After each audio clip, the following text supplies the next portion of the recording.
Eto na guys, pakinggan natin ang pagsisermon ng ating isa sa mga pinakamagaling na komentarista, sa ating reporter at news anchor na yata ngayon. Ating hinahangaan na si Katong Ying. Dito sa kanyang Uncut Ying. Eto na yung side comment niya sa mga tolongges sa Malacanang.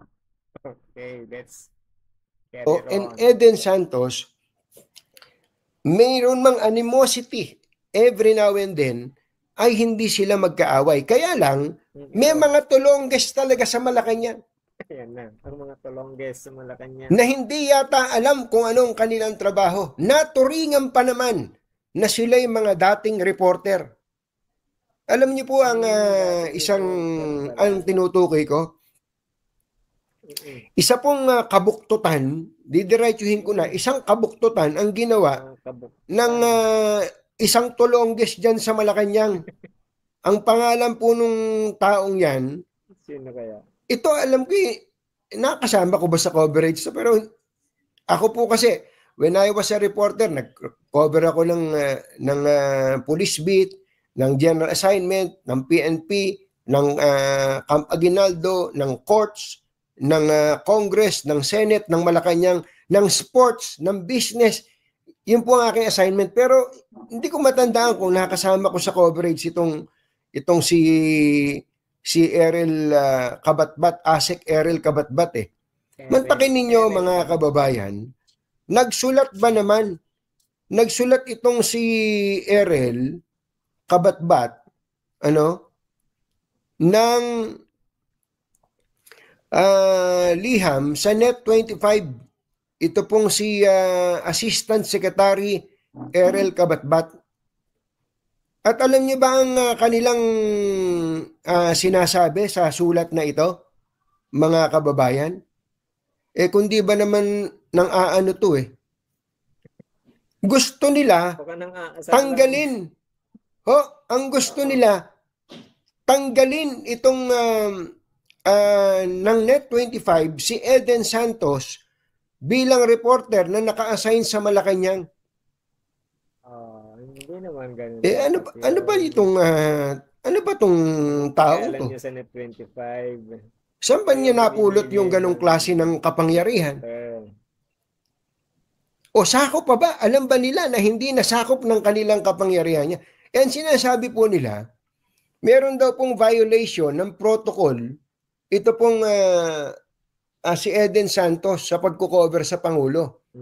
At meron nga daw pong pangyayari na nilapitan daw po ni Eden Suarez si Pangulong Bongbong Marcos na labag daw po sa protocol at hindi lang daw po minsan, 2 beses pa yata na nilapitan ni Eden ang Pangulo. Nung po bang ang Pangulo naging witness sa pag-destroy sa mga illegal drugs ng PDEA. Sumakit ang ulo ko. Alam mo, Mr. Kabatbat, Kabatbat nga ba ang pangalan nitong tao na to? Kabatbat, oo. Alam mo, Mr. Kabatbat, ayan, kilala ko to. Naalala na kita, na-cover, baka nakasama kita, tama, Errol Kabatbat. Siya po ay Assistant Secretary Errol Kabatbat ng Presidential Communications Office. Alam mo, pare ko, kung meron ka mang dapat nasitahin, kung bawal palang makalapit sa Pangulo ang reporter, kung meron ka mang dapat sitahin, ang Presidential Security Group. Bakit sila pumayag o naging maluwag na pinapasok o pinalapit si Eden Suarez Santos kay Pangulong Bongbong Marcos kung bawal pala yun? Higi nga. Kung meron talagang mga pwestong hindi pwedeng puntahan ng reporter sa pagkukover sa Pangulo, dapat makikita mo talagang hindi makakapasok.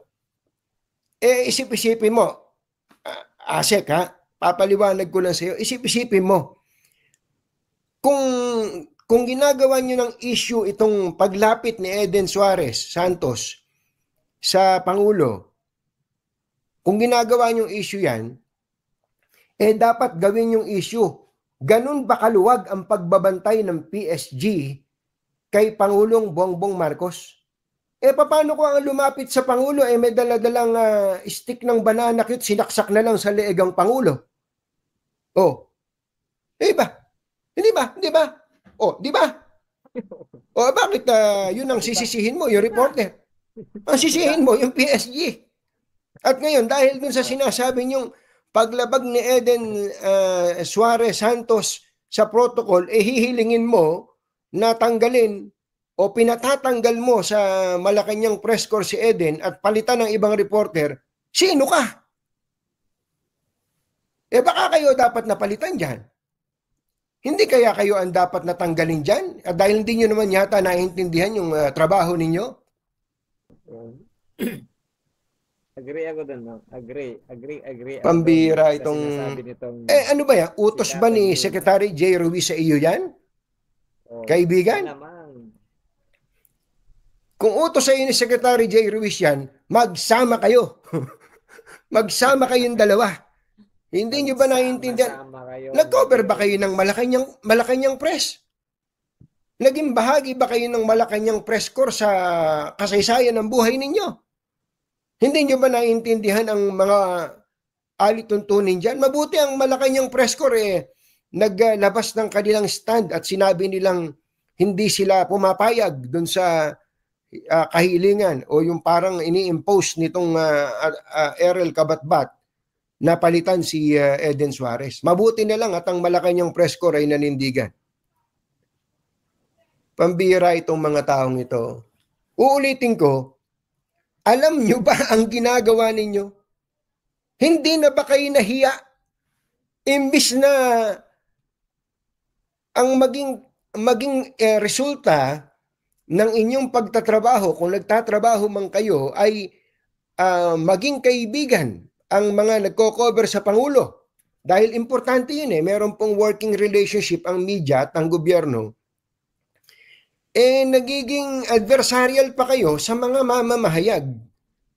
Baka nakalimutan nyo na kaya kayo nandyan para ipalaganap ang alin? Ang mga programa ng inyong principal. Sino ba principal ninyo? Ang Pangulo. Ang dapat na nalalagay sa balita, kaibigan, ay ang Pangulo, ang inyong principal. Siya dapat ang laman ng balita. Yung mga mabubuting ginagawa niya, kung meron man, ang laman ng balita. Ano laman ng balita ngayon? Kayo! Kayo laman ng balita. Mga tinamaan kayo ng magaling. Mr. President, pagtatanggalin nyo na itong mga to at pabigat lang sa inyo to. Palagay ko, hindi lang itong si Errol Kabatbat. Pagtatanggalin nyo na yung mga yan. I-massacre na. I-wipe out na yung mga hindi nila alam ang kanilang ginagawa. Ang pinagbubutihan ninyo kung paano gigipitin ng media. Ang pagbutihan ninyo ay kung papaano magiging malaganap kung meron mang ginagawang mabuti ang administrasyong ito. Kung meron man. Hindi. Ang pinagdidiskitahan nyo ay ang media. Sabi nga, do not shoot the messenger. Pambira itong mga tao. Ayan, kayo laman ng balita ngayon. Tuwan-tuwa siguro kayo na kayo laman ng balita. Ako, uulit, katulad na lang nito. Eto, total, nabanggit ko na si Secretary J. Ruiz. Nakasama ko po siya sa ABS-CBN at wala naman po akong masamang tinapay kay Secretary J. Ruiz. Pero, Secretary J. Ruiz, ako naman tayong kapatid lang to, kahit di man tayo magkapatid at mas pogi ka namang di hamak sa akin, ano? Hindi ba kayo na-bypass, di ba? Na-bypass kayo ng Commission on Appointments. Tapos, kayo ay nabalitang tatanggalin. Pagkatapos, kayo ay binigyan ng appointment na acting secretary. Ibig sabihin, na-downgrade na po yung inyong appointment. At tapos ngayon, Secretary J. Ruiz, ang balita ko po, sana hindi ito totoo, kayo daw po i-demote pa, gagawin daw kayong Director 4. Secretary, hindi nyo kailangan yan. Hindi nyo kailangan ng ganyang paglapastangan sa inyong dignidad. Kung ayaw sa inyo ng Commission on Appointments, ganun talaga eh. Kung ayaw sa inyo ng Malacanang dahil hindi naman siguro ninyo na i-deliver what was expected of you, huwag nyo namang alisan ng dignidad ang inyong sarili. Opo, huwag nyo namang alisan ng dignidad ang inyong sarili na baka tanggapin nyo pa yung posisyon na director. From secretary, magiging director 4 kayo para maging pinuno ng Presidential Action.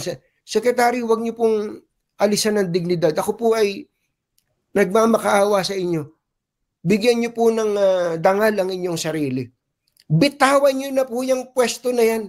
Hindi po kayo mawawala. Hindi po kayo mahuhubaran. Hindi po kahinaan na mawala sa inyong posisyon na yan. You tried. Yes, you did your best. Sabihin nyo, you did your best. You tried your best.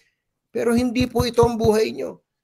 Kung mawala man po sa inyo yung posisyon na yan, at least buo pa ang inyong pagkatao.